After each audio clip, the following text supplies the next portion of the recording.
Nouveau perché sur les épaules des géants. Un événement proposé par la ville du Havre, ici à la bibliothèque universitaire, mais également dans différents lieux de votre ville jusqu'à demain soir. Bonjour à celles et ceux qui viennent de nous rejoindre, soyez les bienvenus. Et pour clore cet après-midi, nous vous proposons une carte blanche au magazine Epsilon, notre partenaire Girl Power versus Mâle Alpha. Hyène, taupe, primate, lionne, mangouste. Saviez-vous que les mammifères offrent bien des exemples de sociétés dirigées par des femelles ou bien qui ont fait de la parité entre les sexes leur boussole? En effet, loin du seul patriarcat le plus radical, c'est en réalité une diversité riche et complexe de relations entre les sexes et les genres que le monde animal dévoile peu à peu aux spécialistes du comportement. Une diversité en soi passionnante, mais qui de plus n'est pas sans offrir des résonances intéressantes avec nos questionnements humains. Pour nous accompagner dans cette plongée au cœur de l'éthologie contemporaine, j'ai le plaisir d'accueillir deux conférencières. Vous pouvez les applaudir.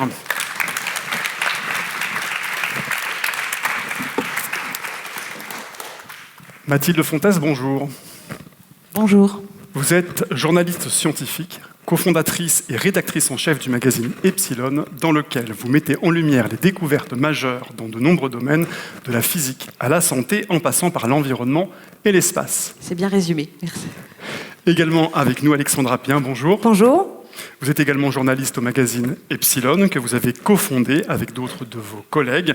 Vous êtes par ailleurs détentrice d'un master de physique générale et vous êtes également lauréate du prix du journaliste scientifique 2022 de l'Association des journalistes scientifiques de la presse d'information. Tout à fait. Girl Power versus Mâle Alpha. Il est temps, mesdames les matriarches, de vous céder la parole pour environ 45 minutes avant de retrouver après les questions du public. Nous vous écoutons. Bonjour à tous. Donc effectivement, on a une première slide à vous montrer qui montre le magazine. Pourquoi on a commencé par ça? Parce qu'on ne parle pas en tant que scientifique, on ne parle pas en tant que sachant, on témoigne du travail d'une rédaction de journalistes, c'est-à-dire des gens comme vous et moi, enfin comme n'importe qui. On a un peu fait des études de sciences, mais on ne fait pas de travail de recherche. Et on témoigne chaque année, depuis l'année dernière, c'est la deuxième fois qu'on fait ça, d'une de nos enquêtes qui nous a particulièrement habité pendant plusieurs mois à la rédaction d'Epsilon. Et donc cette année, on va témoigner de cette enquête-là, qui n'a pas fait la une. On vous montre une fausse couve d'Epsilon, c'est pas une vraie, parce qu'en fait c'est un autre sujet qui a gagné ce mois-là, mais on avait quand même fait la couve, donc on est allé la chercher dans les archives. Cette couverture, elle est très cliché, comme on peut dire. On est sur le gros cliché de la guerre des sexes et du mâle alpha, dominant, viril, musclé avec ses gros biceps, et de la femme qui essaye d'avoir les mêmes pour entrer en concurrence. Ces clichés-là, ce sont des clichés qu'on pourrait qualifier de bêtes, mais qui sont présents dans les recherches en éthologie, c'est-à-dire la science de l'étude des animaux, depuis très longtemps. Il y avait cette idée, je dis il y avait parce que ce qu'on va découvrir aujourd'hui, c'est que ça n'est plus le cas, c'est une forme de révolution scientifique. Il y avait cette idée que dans les sociétés animales, il y a un mâle qui est plus gros, qui a des plus grosses canines, qui a plus de force, qui est dominant, et les femelles sont soumises. C'était en gros le grand classique des sociétés animales telles qu'on les observait depuis les années 50 et jusqu'à encore récemment. Donc à la base de cette conception, de ce cliché, il y avait cette différence de taille qu'on observe dans la plupart des espèces, même si ce n'est pas le cas dans toutes les espèces, dans la plupart des espèces. Et au-delà même de cette dominance, disons, d'un individu sur l'autre, c'est-à-dire le mâle domine parce qu'il est fort et la femelle se soumet, il y avait une dominance du mâle qui était imaginée, pensée, au niveau de la société entière, de la société animale entière. C'est-à-dire que c'était le mâle qui dominait la femelle, mais c'était le mâle aussi qui pouvait trouver les points d'eau, qui pouvait chercher la nourriture, qui pouvait résoudre les conflits, qui pouvait défendre le groupe. Bref, c'était le mâle le dominant et c'était le mâle, le leader. Et c'est cette idée-là qui a été battue en brèche par un travail de recherche que va vous présenter Alexandra, puisque c'est elle qui a trouvé la publi, qui a débusqué les chercheurs et qui les a fait parler de leurs recherches. Oui, effectivement, en réalité, c'est autour d'un travail sur le genre, pas sur les animaux, que j'ai pu discuter avec une éthologue qui m'a fait part de ses travaux futurs, qui sont sortis en juillet 2022. Et pour la première fois, en fait, une vingtaine donc de spécialistes du comportement animal ont étudié finalement 9 populations de mammifères, 9 espèces de mammifères et une vingtaine de populations différentes. Donc, par exemple, les hyènes, les damanes du Cap, ce sont des grosses marmottes, mais qui font partie plutôt de la famille des éléphants, et 7 primates, et qui ont observé toutes les données disponibles sur le terrain de ces populations et de leurs rapports, des rapports entre les sexes en fait, et qui se sont rendus compte que parmi la vingtaine de populations étudiées, il y en a 5 qui étaient dominantes masculines, juste quoi, et 5 féminines, et sinon tout le reste en fait des populations avaient vraiment des répartitions de pouvoir qui étaient très très variables en fait en fonction des populations. Et donc pour la première fois on montrait en fait un continuum vraiment vous le voyez là en fait sur l'image quoi, on voit bien ce continuum en fait et donc pour la première fois on montrait que dans les sociétés animales de mammifères finalement la domination sociale n'est pas que masculine mais ni que féminine, mais peut être très très variable en fait en fonction des populations et des rapports entre les mâles et les femelles au sein de ces populations. Donc peut-être qu'il faut que je revienne sur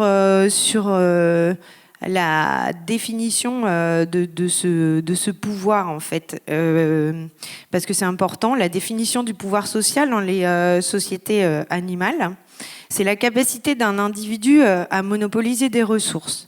Et jusqu'à présent, en fait, on considérait que les mâles, les ressources, ça peut être les partenaires ou la nourriture. Et jusqu'à présent, on considérait que les mâles avaient ce pouvoir parce qu'ils ont justement cette capacité à monopoliser les partenaires. Donc, qui sont considérés comme des ressources au niveau évolutif, etc. Enfin, voilà. Et donc là, c'est ce que montrent finalement ces travaux, c'est que c'est pas du tout le cas. Les femelles font partie de ces enjeux de pouvoir au niveau des partenaires et ont un très grand pouvoir, en fait, possèdent une capacité comment on dit, ont un grand rôle en fait dans leur choix de partenaires et dans leur contrôle reproductif. Et c'est là tout l'enjeu en fait de ces pouvoirs entre mâles et femelles, c'est qui va être en mesure de conserver ce pouvoir reproductif.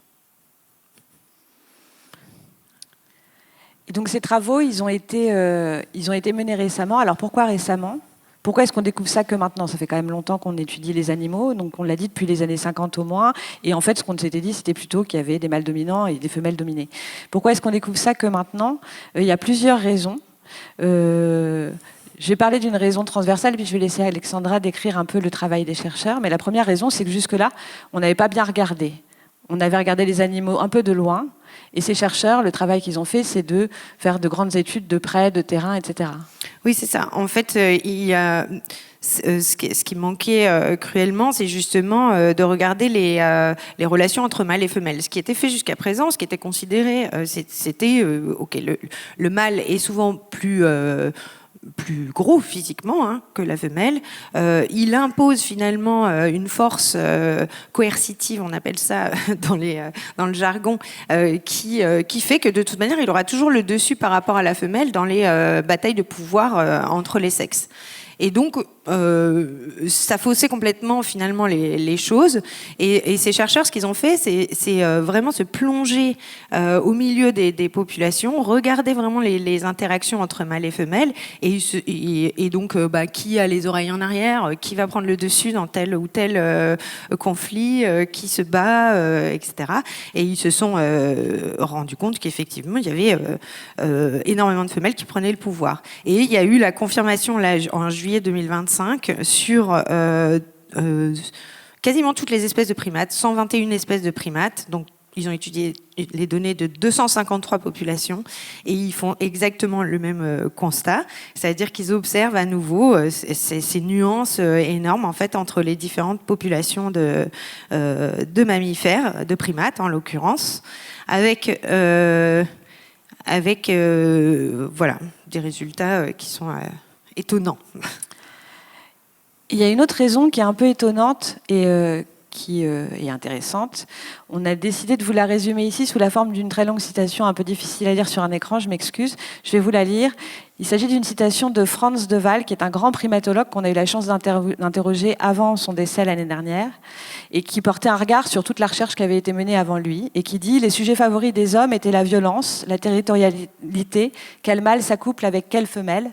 Quand les femmes sont arrivées dans les années 60, elles se sont intéressées aux relations familiales, à la façon dont les jeunes primates sont élevés, aux liens sociaux et aux choix féminins. Elles ont apporté toute une nouvelle vague de réflexion. » C'est ce qui vient de se passer dans le domaine de l'éthologie, de la science de l'étude des animaux. C'est que, au début, comme dans tous les domaines de la recherche, dans les années 50, les femmes n'étaient pas chercheuses. Donc les équipes de chercheurs étaient masculines. Et donc les hommes arrivaient avec des idées, des biais, qui sont des biais masculins, qui sont hérités de nos biais à nous de genre. Sans les juger, ils existent.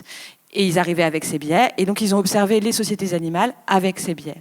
Ensuite, même si ce n'est pas complètement le cas, en primatologie en particulier, la recherche s'est féminisée, les femmes sont arrivées et elles ont apporté un nouveau regard et des nouvelles méthodes de recherche. Ça s'est traduit comment concrètement ? Ça s'est traduit que, par exemple, on a arrêté d'observer les animaux uniquement en laboratoire, séparés en genre, en sexe. Avant, on séparait les mâles des femelles, on les mettait chacun dans des boîtes, on étudiait les mâles pour étudier leur taux d'agressivité, pour caricaturer, c'est ça, et on étudiait les femelles pour regarder les soins qu'elles apportaient à leurs petits. Les femmes sont arrivées et avec elles toute une nouvelle vague de méthodes qui a été beaucoup plus l'étude de terrain, des mois sur le terrain, une habituation avec les primates, c'est-à-dire les chercheurs vont dans la forêt, attendent des semaines que les primates se soient habitués à eux et qu'ils aient repris leur comportement, on va dire naturel, pour pouvoir enfin commencer à comprendre de petits comportements qui étaient invisibles, qui ne se voyaient pas du tout dans les études qui étaient faites comme ça en laboratoire, ni dans les études qui étaient faites sur des hypothèses trop fortes. En gros, on regarde et on se fait tout petit pour regarder ce qui se passe. Et il y a un autre élément qui s'est ajouté à ça, qui est celui de l'arrivée de la génétique. Oui, c'est ça, parce que l'arrivée de la génétique et surtout des outils qui permettent finalement d'étudier la variabilité génétique au sein de ces populations. Et cet outil-là a permis de se rendre compte notamment que beaucoup de femelles qu'on pensait n'avoir des relations qu'avec le mâle alpha avaient énormément de relations sexuelles avec d'autres mâles de la population dans laquelle elle vivait. Donc, en cachette, a priori, en tout cas, ça n'avait pas été forcément vu par les éthologues en direct. Donc, c'est vrai, ça a été étudié donc, chez les primates notamment, mais c'est vrai aussi chez les oiseaux. Alors là, on n'a pas encore suffisamment de données, en tout cas, il n'y a pas d'études qui montrent, mais je sais que c'est vrai chez les oiseaux également, et voilà. Donc on va commencer à plonger dans le sujet avec une série de cas d'espèces. Il va y en avoir pas mal. On va vous décrire plusieurs observations qui ont été faites sur des populations d'animaux, chaque fois des animaux différents. Et on va commencer par, quelque part, l'exemple emblématique, qui était un exemple qui était connu avant cette vague de recherche dont on vous a parlé et qui a permis de se rendre compte de ce partage des pouvoirs entre les sexes. Mais jusque-là, cet exemple-là des hyènes était considéré comme une forme d'exemple anecdotique, l'exception qui confirme la règle quelque part. Les hyènes donc on va laisser un peu notre pudeur de côté pour rentrer dans le sujet franchement. Les hyènes ont un contrôle total sur leur reproduction parce qu'elles contrôlent l'ouverture de leur vagin. Donc elles font en sorte que le mâle ne puisse pas avoir une relation avec elles si elles ne le désirent pas. Donc elles contrôlent totalement la reproduction. Et donc, ça crée toute une dynamique de groupe où les femelles ont le pouvoir, puisque la ressource étant la reproduction, tout le monde cherche à se reproduire pour faire perdurer l'espèce. Les femelles contrôlent totalement la reproduction, et donc elles ont le pouvoir total dans ces groupes sociaux. Pourquoi cet exemple-là a été caricaturé? Parce que, par ailleurs, c'est une espèce où il n'y a pas de dimorphisme social, c'est-à-dire il n'y a pas de différence de taille entre le mâle et la femelle, et où en plus les femelles ont été observées comme, enfin, on a observé qu'elles avaient des comportements, disons, on les a interprétées comme un peu masculins, quoi, des comportements un peu agressifs, un côté très viril. Et donc on a caricaturé les hyènes pendant longtemps en disant oui, bon, elles ont le pouvoir, elles ont le contrôle sur la reproduction, elles ont le pouvoir, ok, mais bon, c'est un peu des mecs, quoi. Donc ça reste un exemple, quoi. Les taupes aussi, c'est un peu des mecs, parfois. Et donc, c'est pareil, ça fait partie des clichés. Elles sont moins connues que les hyènes, mais c'est pareil, il n'y a pas de différence de taille entre les mâles et les femelles. Alors là, ce qui se passe, c'est que les taupes acceptent les mâles sur leur... les femelles, acceptent les mâles sur leur territoire pendant toute une partie de l'année, pendant la période de reproduction. Et à partir du moment où elles sont enceintes, là, elles se transforment. Donc, de la même façon, elles ont un clitoris, en fait, qui ressemble plus à un pénis qu'à un clitoris. Elles ont aussi des testicules et qui peuvent être plus ou moins gros en fonction de... on va dire, de leur besoin finalement de protéger le territoire. Donc, à nouveau, on rentre un peu dans la caricature du... bah oui, elles arrivent à protéger leur territoire parce qu'elles se masculinisent. Il n'empêche que pendant toute la période où elles empêchent totalement l'entrée du territoire au mâle, en fait, là, elles élèvent leurs petits, elles les allaitent pendant 1 mois, elles s'en occupent pendant toute cette période, en fait, mais loin des mâles. Et voilà, elles ont, enfin, de fait, ce sont vraiment des mères et des. Donc, ce côté masculin finalement passe au second plan et donc est nécessaire finalement pour prendre le contrôle justement du territoire et de leur progéniture.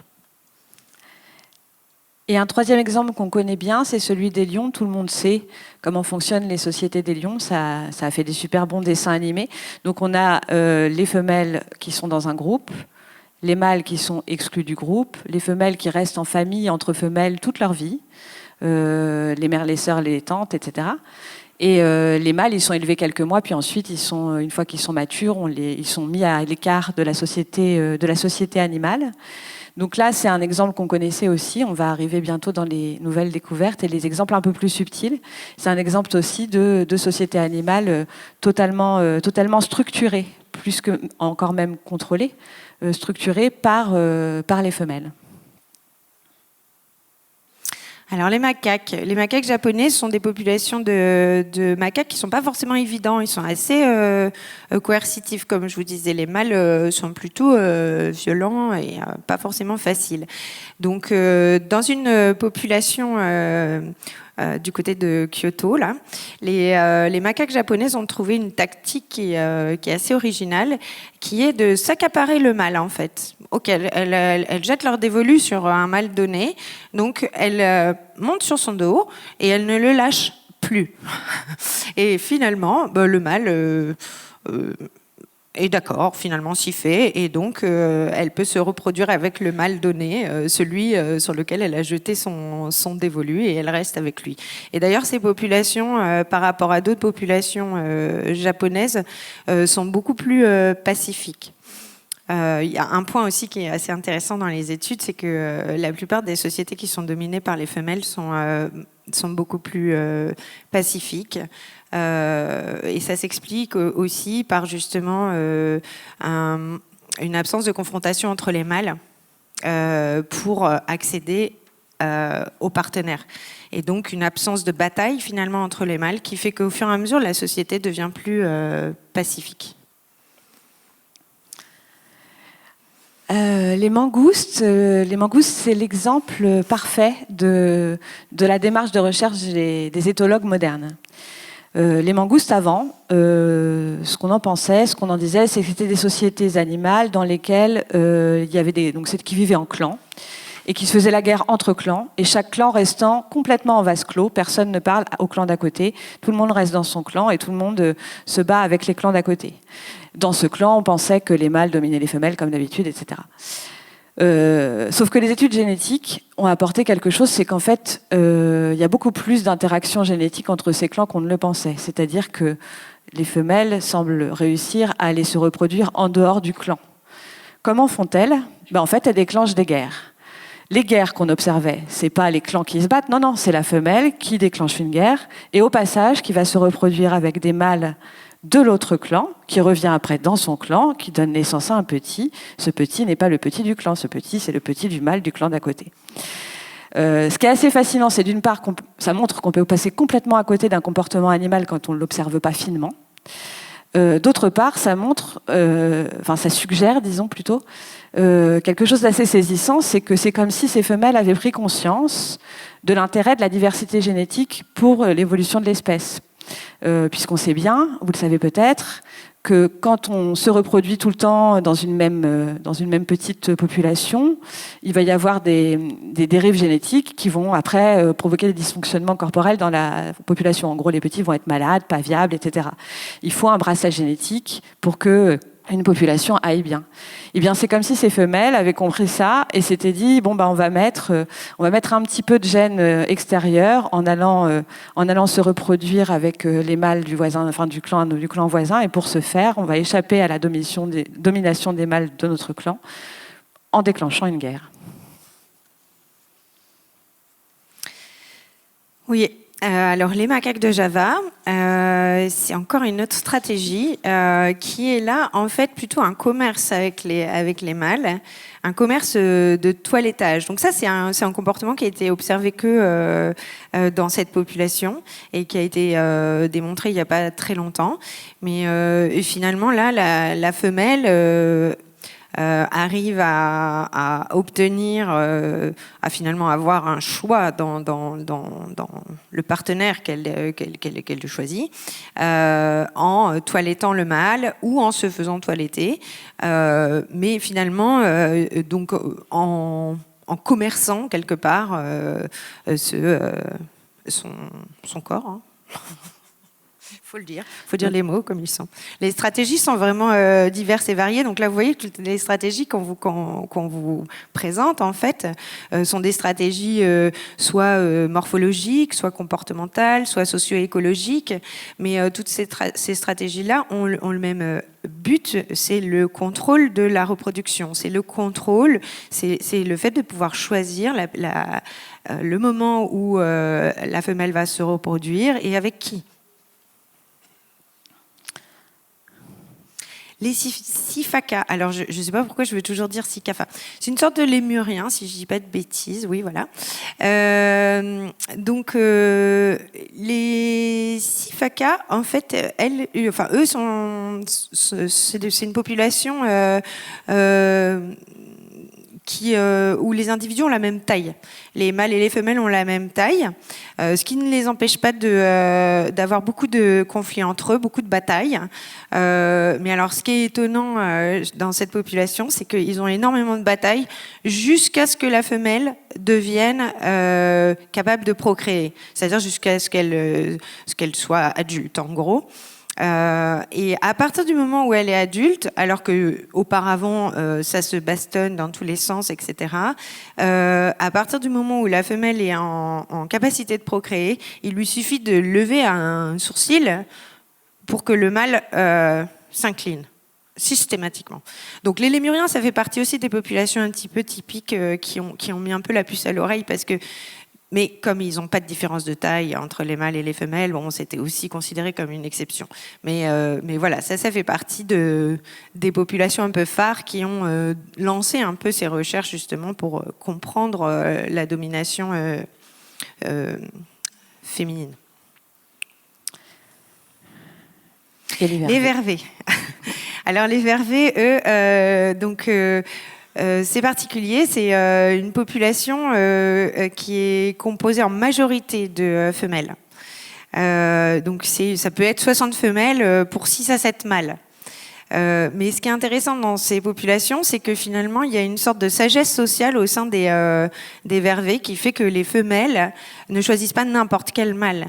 Elles choisissent vraiment les mâles qui errent là autour de leur territoire, et elles acceptent certains mâles, mais elles acceptent pas forcément le plus fort ou le plus beau. Non, elles acceptent souvent celui qui est le plus doué pour lancer l'alerte, c'est-à-dire que s'il y a des intrus, ou voilà, donc le plus sage aussi, mais aussi le plus doux, le plus gentil en fait, avec elle, mais pas qu'avec elle, aussi avec la progéniture. Et alors, donc voilà, il peut n'y avoir que 6-7 mâles pour 60 femelles, mais ils auront tous ces caractéristiques-là. Et ce seront les seuls reproducteurs du groupe. Et pour la petite anecdote, j'ai discuté avec une chercheuse qui, elle, a connu un groupe de femelles vervées où le mâle, il y avait un seul mâle, mais qui était hyper sympa avec les petits, et qui est resté 8 ans avec elle, qui a été le seul reproducteur pendant 8 ans. Elles l'ont gardé jusqu'à, je ne sais plus la fin de ce pauvre mâle, mais je sais pas, il devait être fatigué. Et enfin, les fossas de Madagascar. Donc, c'est un carnivore qui vit dans les arbres, et c'est un animal qui vit en solitaire. Alors, la plupart des espèces en solitaire ont des comportements différents des espèces en groupe, mais il y a aussi des relations de dominance. Et ce dont se sont aperçus les chercheurs, c'est que pour celui-là, l'exemple précis, c'est qu'il a une posture dans les arbres. Elle, la femelle, a une posture dans les arbres systématique, et que cette posture, en fait, elle n'est pas juste, c'est pas juste pratique d'être dans les arbres. C'est un prédateur, donc elle n'a pas besoin d'échapper aux autres prédateurs. Non, c'est pour choisir les mâles. C'est pour se mettre à distance, pour se mettre en position dominante, littéralement, et pour choisir les mâles.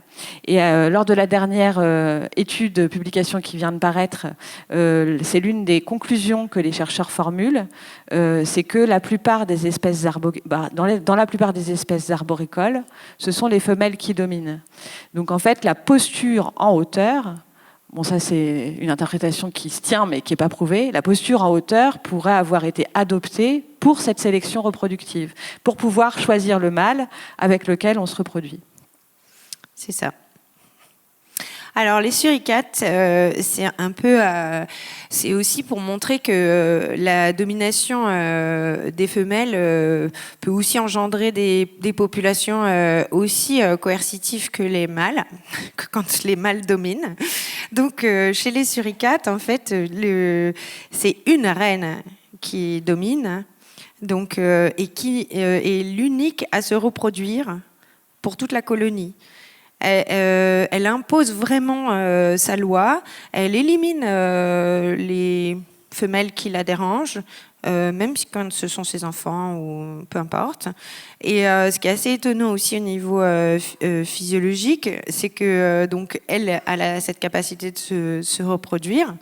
En revanche, ses subordonnées, donc toutes les autres en fait, perdent la capacité de se reproduire tant qu'elle est reine. Et à partir du moment où elle meurt, il y a une grosse bataille pour la remplacer. Et celle qui accède au pouvoir acquiert à nouveau cette capacité de reproduction. Donc c'est très coercitif, c'est très violent. Voilà. Et effectivement, c'est pas sans rappeler, même si c'est plus violent que chez les abeilles ou chez les insectes sociaux, mais c'est pas sans rappeler ces populations-là. Donc là, c'est une autre tactique, effectivement, de contrôle de la reproduction, mais extrême.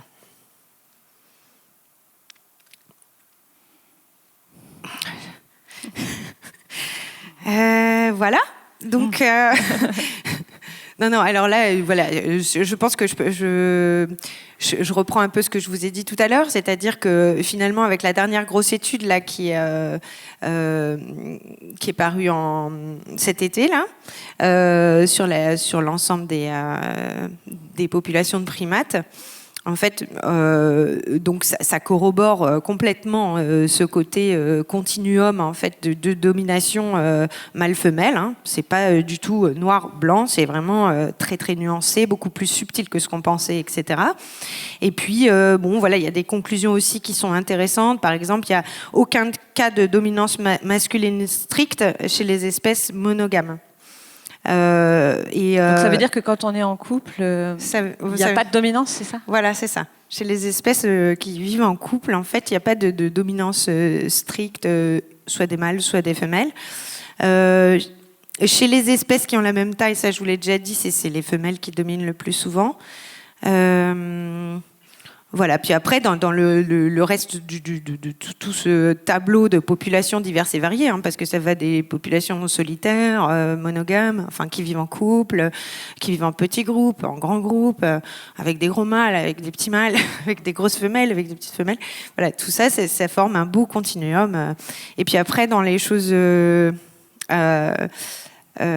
intéressante aussi, le gorille, les gorilles sont quand même considérés comme des espèces de primates les plus coercitifs, hein, avec des mâles alpha hyper imposants, vigoureux, et des mâles en général très violents. Et bon, les femelles n'ont pas grand-chose à dire. Il y a une étude qui est parue aussi là cet été, et sur 25 années d'études, donc là vous voyez, ça reprend un peu ce que disait Mathilde tout à l'heure, c'est vraiment des études très très longues sur le terrain où les chercheurs doivent aussi habituer les animaux à leur présence, etc., pour pouvoir juger en fait de ces relations-là.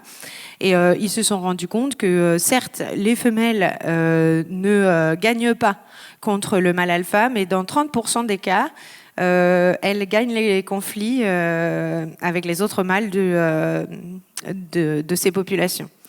Donc, il y a pas une domination sociale totale, mais là encore, on voit toute la nuance, toute la subtilité en fait de ces relations mâle-femelle au sein des populations. Et pour finir, autant y aller, hein, il faut assumer le truc. J'imagine que beaucoup d'entre vous, je peux vous faire lever la main peut-être, qui d'entre vous a pensé à l'humain quand on parlait des animaux ? Qui d'entre vous, voilà, on fait lever la main.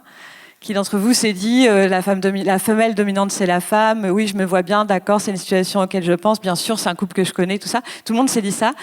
C'est pas grave, vous avez raison. C'est un sociologue qui le dit. Il nous a rassérénés quand on a fait cette enquête. Pour être plus sérieuse, c'est un vrai travail de recherche et c'est un sociologue qui a beaucoup réfléchi à la question et qui est arrivé avec toute une nouvelle pensée au moment où on faisait cet article. Et on a pu discuter avec lui beaucoup, avec cette idée que justement, on s'est trompé, qu'on a eu trop peur de projeter notre humain dans l'animal. On se le reproche souvent, hein, on parle d'anthropomorphisme, ça veut dire quand on regarde un animal, on a l'impression qu'il pense parce que nous on pense, on a l'impression que voilà, on projette toutes nos qualités à nous sur les animaux et on dit souvent que c'est une erreur. Alors, dans un sens, c'en est une, quand on projette nos propres clichés, sans doute que c'en est une.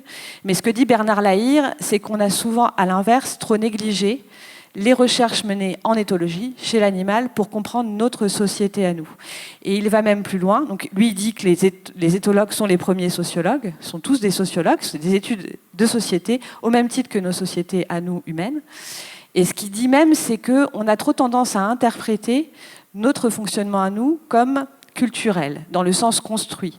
Un exemple, il y a une tradition répandue chez les animaux, qu'on a vue chez les lions, qui est celle de exfiltrer le mâle du groupe pour éviter, en tout cas exfiltrer le mâle du groupe quand il devient mature. Il sort du groupe. Cette pratique, elle est interprétée chez les animaux comme une évolution naturelle qui pousse le groupe à la diversité génétique. On sort le mâle du groupe social pour qu'il puisse se reproduire avec d'autres groupes et que comme ça l'espèce soit sauvée par un brassage génétique. Nous, on a fait ça, mais on a appelé ça un tabou.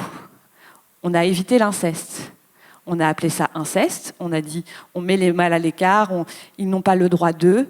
On a mis du symbolique. On a parlé de culture. Mais ce que dit Bernard Lahire, c'est que peut-être il y a une part aussi d'évolution, il y a une part de biologie dans tout ça, et qu'il faut beaucoup plus qu'on se considère comme faisant partie de cette grande société animale et comme des héritiers quelque part d'une sorte de dynamique évolutive qui nous a amenés à avoir ces comportements, qu'on a symbolisés après avec notre culture. Bien sûr que la culture existe, bien sûr qu'on est différent du lion ou du macaque et qu'il y a quelque chose de spécial chez l'humain, mais on a peut-être tort de ne pas s'englober là-dedans.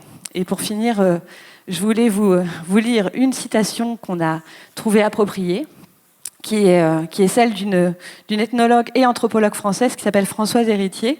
Elle a dit en 2001 « Le contrôle de la procréation entre les mains des femmes elles-mêmes est la première marche vers l'égalité ». On va finir là-dessus. Mesdames et messieurs, Mathilde Fontaise et Alexandra Prien du magazine Epsilon.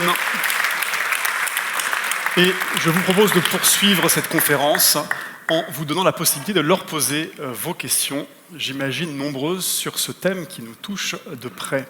Un micro, 2 micros même circulent dans la salle à cet effet. N'hésitez pas à lever la main si vous avez des questions. Nos 2 conférencières sont là pour y répondre. Alors, le temps que vous trouviez des questions à leur poser, moi j'en ai noté quelques-unes, peut-être pour amorcer cette discussion. On a parlé évidemment de sexe. Il y a des sexes femelles et des sexes masculins dans le monde animal. Est-ce qu'il y a par ailleurs des genres Je vais commencer à répondre. qui seraient dissociés? Je pense qu'on a parlé beaucoup de genres. On a parlé de l'émergence de caractéristiques et de comportements du fait du sexe, ce qui est bien le genre. Le genre, c'est quoi? C'est quand un comportement va être associé, voire même trop associé parfois, à un sexe. Je suis une femme, donc je fais la vaisselle, par exemple. Là, on a bien parlé de genre, puisqu'on n'a parlé que de l'émergence de comportements féminins, qualifiés de féminins ou qualifiés de masculins, en tout cas en rapport avec le sexe. Et puisqu'on a parlé de contrôle de la reproduction et puisqu'on a parlé de relations sexuées, nous n'avons fait que parler de genre. Après, ça résonne avec le débat actuel qui nous occupe beaucoup, nous, et aujourd'hui, qui est le débat du genre et qui quand même est là pour faire pointer des stéréotypes et des clichés qui sont devenus nocifs dans le cadre d'une volonté de libération totale de la femme ou d'égalité homme-femme. Mais là, la question, c'est bien le genre. C'est bien comment est-ce qu'émerge un comportement à partir du sexe. Donc c'est la notion qui est plus importante pour comprendre ce dont on parle là que celle de sexe. Oui, d'ailleurs, France Deval, dont on a parlé dans l'exposé, a écrit un magnifique livre, je pense, il y a 2-3 ans, qui s'appelle « La primatologie vue par le genre ».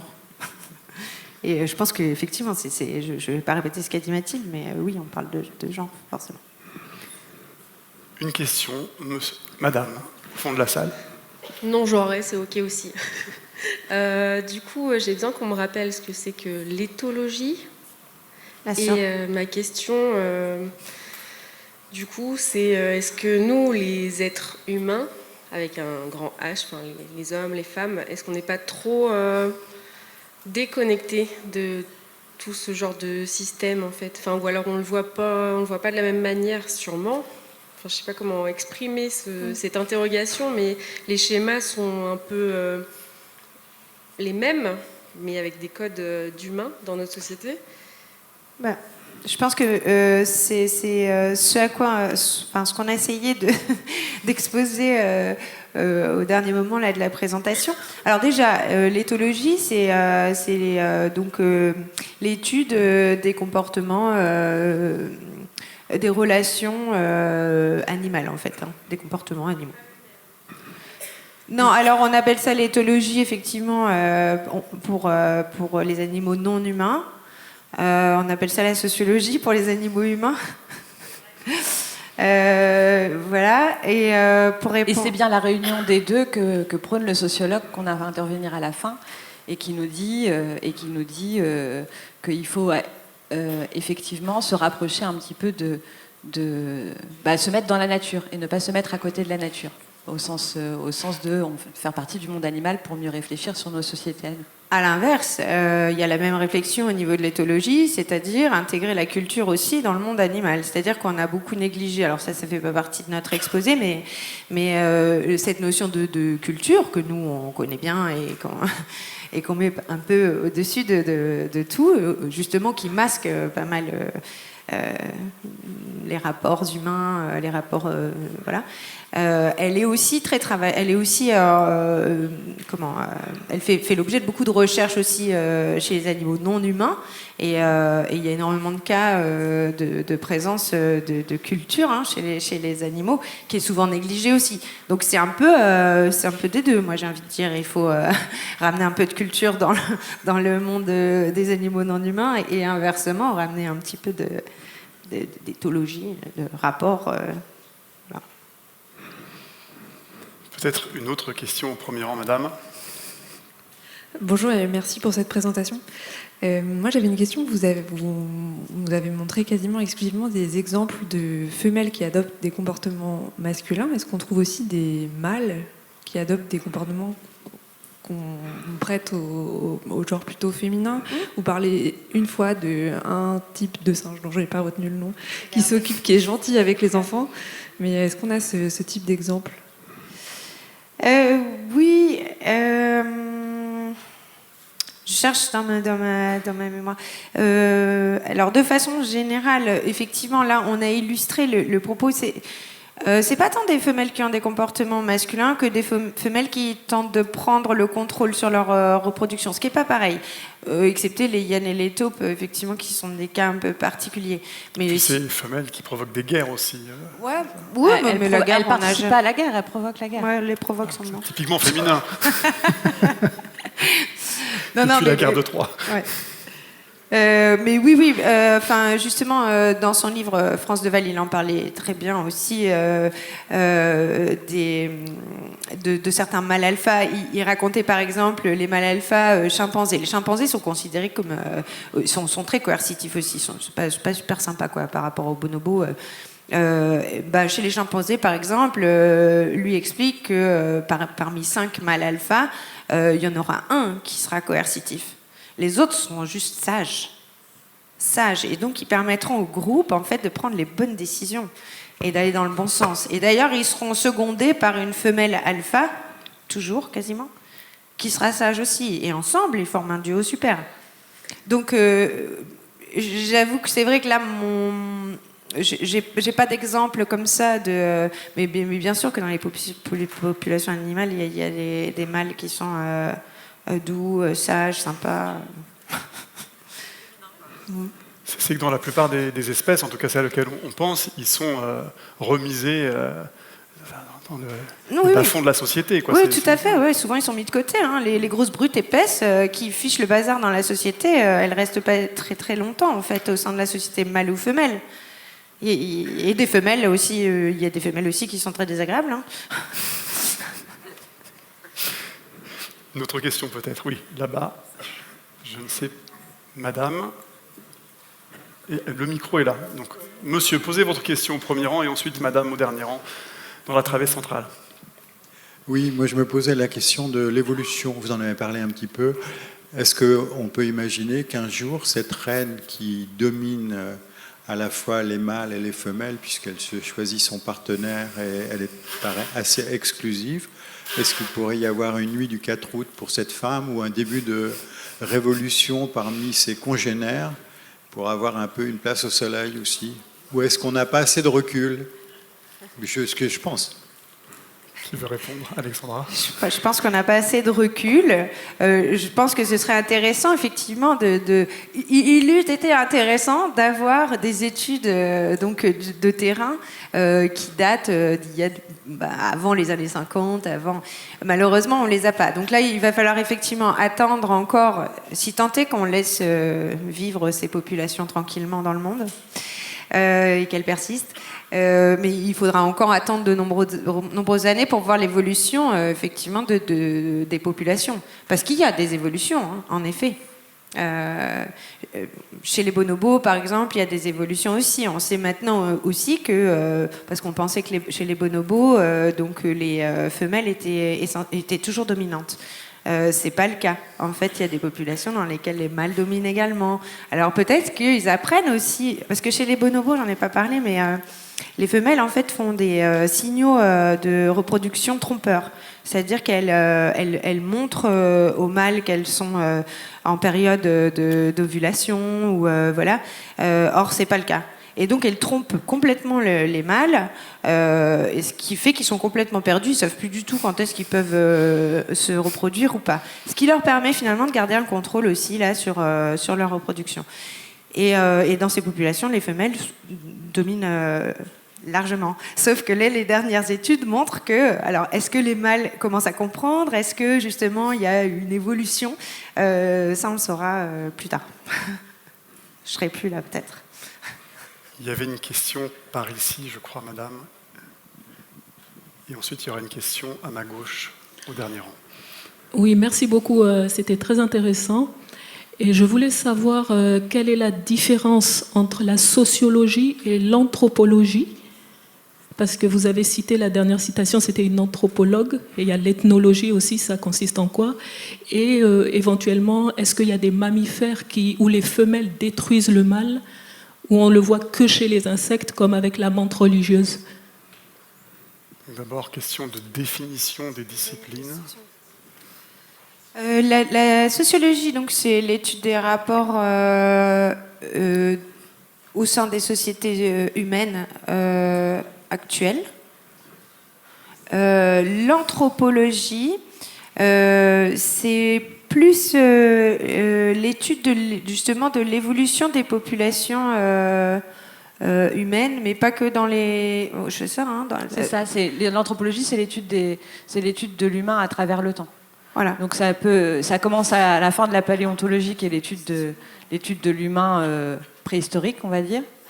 Et après, l'anthropologie prend la suite et arrive jusqu'à aujourd'hui, puisqu'on peut étudier des populations actuelles dans un contexte évolutif. Par exemple, on peut étudier une population d'Amazonie qui est restée très spécifique aujourd'hui, dans un contexte d'évolution des populations humaines depuis 2000 ans. Alors que la sociologie va plus s'intéresser à des thématiques contemporaines et comment est-ce que s'organisent les relations des humains dans la société d'aujourd'hui.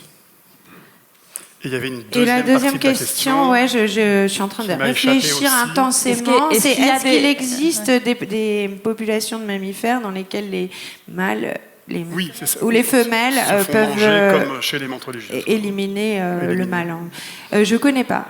Je connais pas ce type de situation chez les mammifères. Non, je connais que des situations où non, pas chez les mammifères.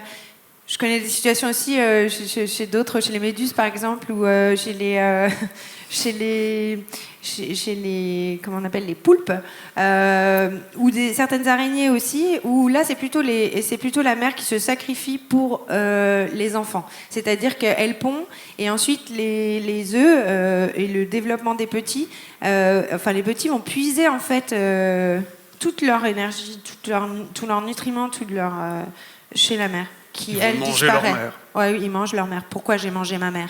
On connaissait pourquoi j'ai mangé mon père, mais maintenant on a pourquoi j'ai mangé ma mère. Mange ta mère, comme dirait l'autre. Il y avait une question, voilà, au dernier rang là-bas. Bonjour, on a évoqué l'anthropomorphisme et je demandais si justement le fait notre seule vision de société humaine peut influencer ce qu'on constate chez les animaux. C'est-à-dire que pour nous, on va se dire que ça va être de la domination.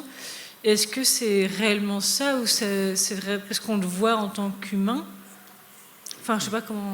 Est-ce que c'est un jugement de valeur, finalement, de parler de domination chez les animaux? Pas forcément domination. Si tu poursuis.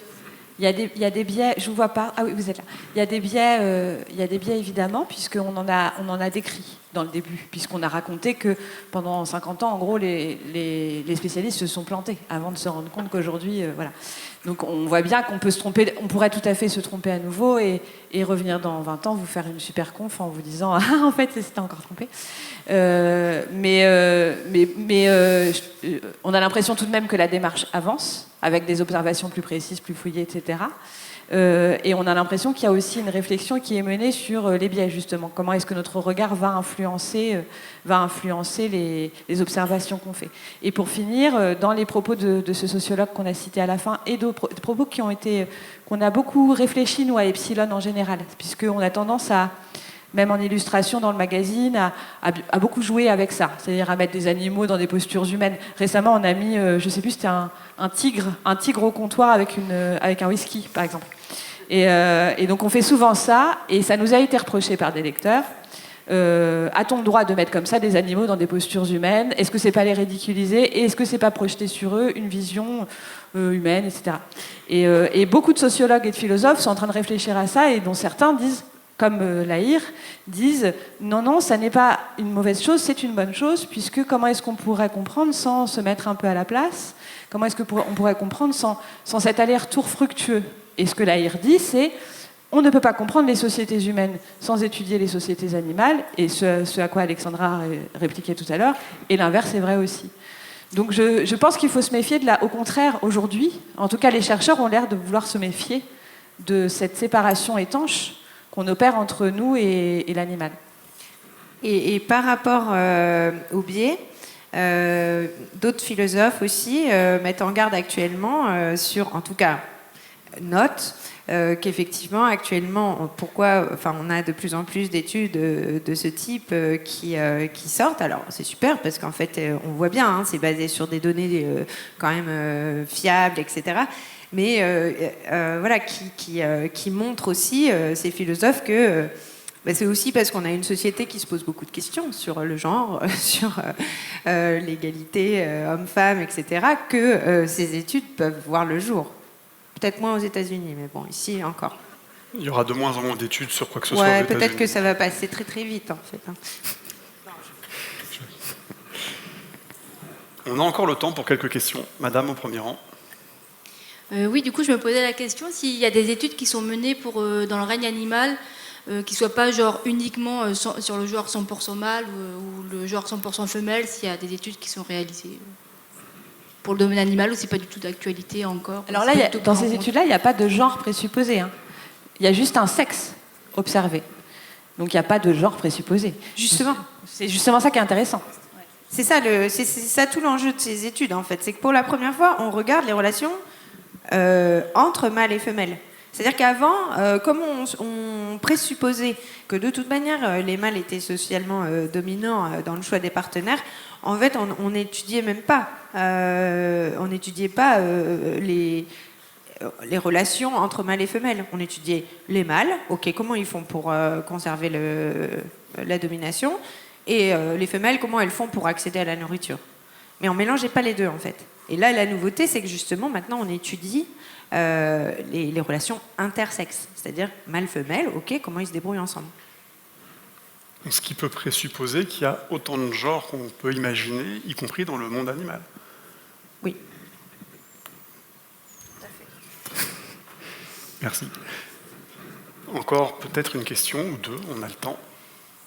Moi, j'aurais une question peut-être un peu idiote. Est-ce qu'il y a une modalité de relation entre les mâles et les femelles qui soit optimale d'un point de vue évolutif? Merci pour ça. Alors ça, c'est une bonne question. Je pense qu'on n'a pas encore tranché, là. Merci pour la réponse. Je savais que c'était une question idiote. Désolée. J'ai pas pu m'empêcher. J'en ai encore d'autres comme ça, hein, si vous voulez. Et peut-être qu'il y a une question dans le public à laquelle on pourra répondre. Monsieur et madame ensuite, devant. Bonsoir.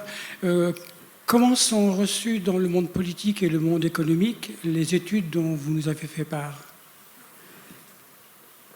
Est-ce que ça intéresse est-ce qu'ils en tiennent dans compte la société civile et dans le monde politique ces résultats? Est-ce que vous faisiez allusion aux États-Unis et... Les États-Unis, là, en ce moment, ils sont en train de vivre une période dramatique sur un tas d'aspects. Et c'est vrai que nous, on suit de très très près ce qui s'y passe d'un point de vue de la recherche, puisque c'est notre boulot, puisqu'on est en contact beaucoup avec les chercheurs aux États-Unis. Donc c'est le démantèlement méthodique de toute la science qui est en train de se faire aux États-Unis, et en particulier, dans un premier temps, ça a été toutes ces thématiques, on va dire, dont le mot genre est banni. Donc effectivement, si un primatologue aujourd'hui ou un éthologue voulait faire son étude, sans doute qu'il aurait un peu plus de mal à trouver un financement aux États-Unis. Mais c'est le cas sur tellement d'autres aspects. Et puis en fait, ça dépasse largement les thématiques dites sensibles et ciblées par Trump. Parce qu'en fait, il s'agit d'une profonde d'une profonde défiance vis-à-vis d'une science et d'un discours scientifique, d'une production de savoir, au-delà même de « je veux pas qu'on parle de genre, je veux pas qu'on parle de climat ». Ça va beaucoup plus loin, ou je veux pas qu'on fasse des vaccins, qui sont en gros les 3 thématiques les plus attaquées.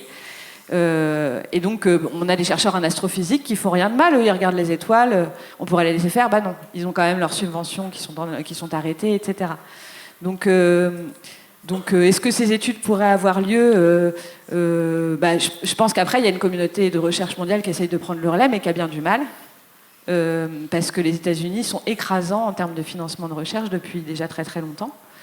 Et ce qui se dit dans la communauté de chercheurs européens et français, c'est que la France en particulier et l'Europe en général devraient en profiter pour prendre la place qui devrait être la sienne dans la recherche, ce qui n'est pas parti pour arriver puisque les financements ne sont pas en train d'exploser comme vous le savez tous.